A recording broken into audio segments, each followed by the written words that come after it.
Cela témoigne également de notre capacité collective à faire face aux crises de toute nature, de trouver des solutions, d'adapter nos habitudes pour continuer d'avancer.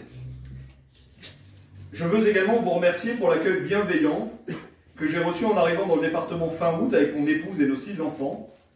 La qualité de l'intégration m'a permis de m'immerger rapidement sur tous les sujets et d'avoir une vision éclairée sur le territoire. Il me reste encore de nombreux endroits, en témoignent tous les maires dont j'étais incapable de localiser la commune, et sujets à découvrir, j'en ai bien conscience, et soyez assurés que je m'y attelle.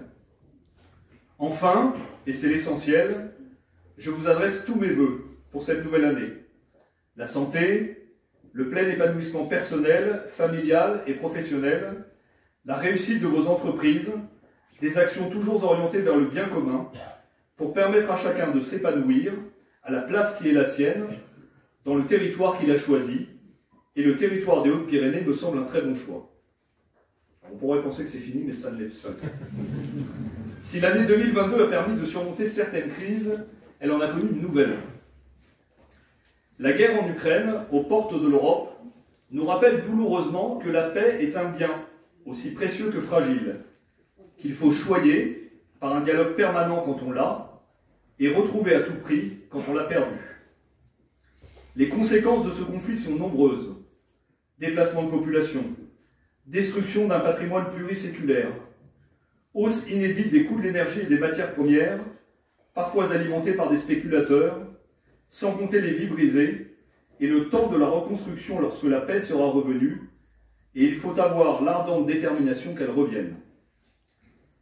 Face à cette guerre et à ses conséquences, la mobilisation non belliqueuse des Hautes-Pyrénées a été totale pour accueillir gracieusement des réfugiés ukrainiens.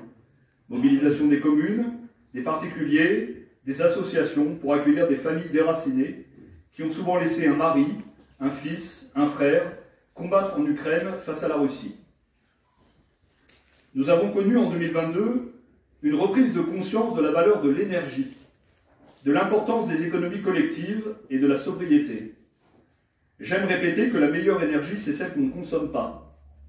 Ce département a été à la pointe des énergies renouvelables, sans doute bien avant que le sujet n'occupe l'actualité, comme un sage précurseur, notamment par l'optimisation de la ressource hydroélectrique. L'été, particulièrement chaud et sec, nous a rappelé la valeur de l'eau et ses multiples usages. Alimentation des populations, élevage, participation active à la préservation des biotopes, irrigation, activités de plein air. La gestion de l'eau passe également par la prévention des risques naturels. C'est un sujet qui sera au cœur de l'année 2023, notamment pour, malgré les évolutions climatiques, concilier les usages, sans mettre en danger notre ressource en eau potable, pour nous, mais également pour les territoires situés en aval des réseaux. La sortie progressive de la crise sanitaire et notre résilience face à la crise ont permis de générer une dynamique vertueuse sur le plan économique, soutenue par le plan de relance. Je veux remercier tous les acteurs du service public de l'emploi qui se mobilisent avec l'État pour trouver des solutions sur mesure, adaptées aux problématiques du territoire et aux besoins exprimés par les entreprises et les recruteurs.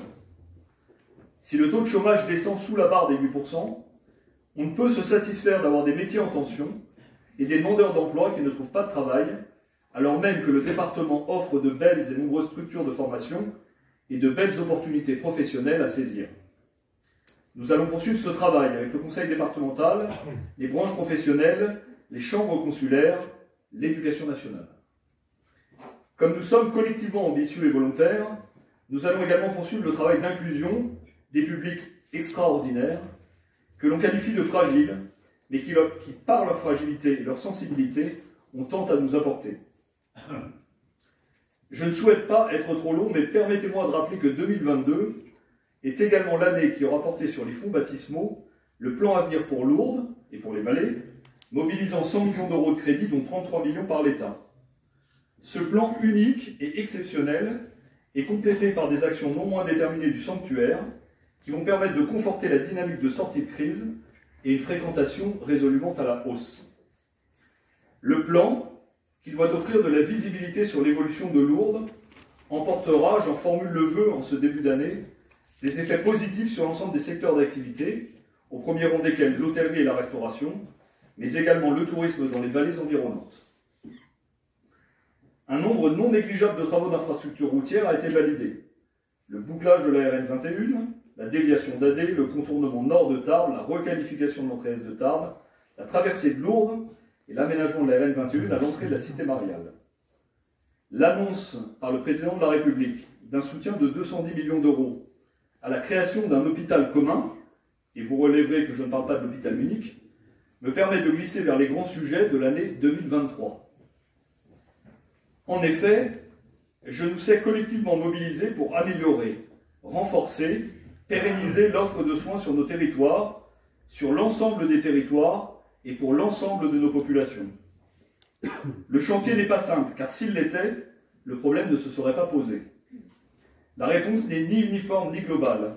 C'est sans doute le premier enseignement du Conseil national de la refondation dans son volet santé. 2023 doit nous permettre de travailler sur plusieurs axes qui contribuent tous, in fine, à replacer les acteurs à la bonne place dans le parcours de soins.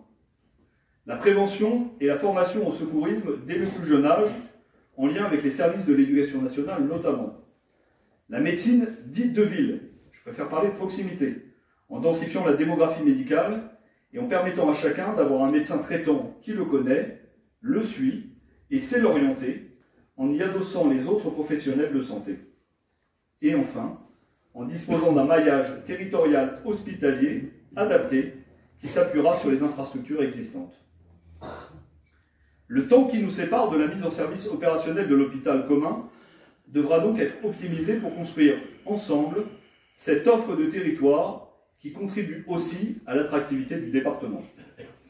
Nous le devons à nos soignants qui se mobilisent au quotidien. Nous le devons à nos services d'urgence.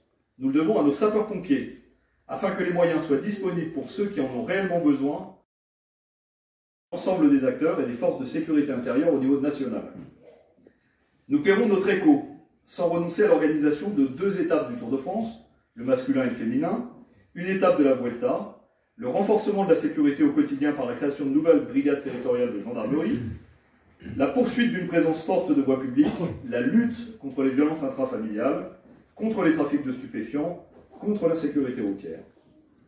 Nous poursuivons notre combat pour l'emploi, notre soutien aux projets des élus, équipements, tourisme, thermalisme, sport, l'accompagnement des entreprises dans leurs projets et leurs initiatives, les travaux engagés autour des prédations et de la brigade mobile d'intervention, et surtout l'orientation, la formation, la sensibilisation, l'éducation des plus jeunes aux valeurs de notre République pour susciter l'engagement et renforcer la cohésion nationale et l'attention aux autres.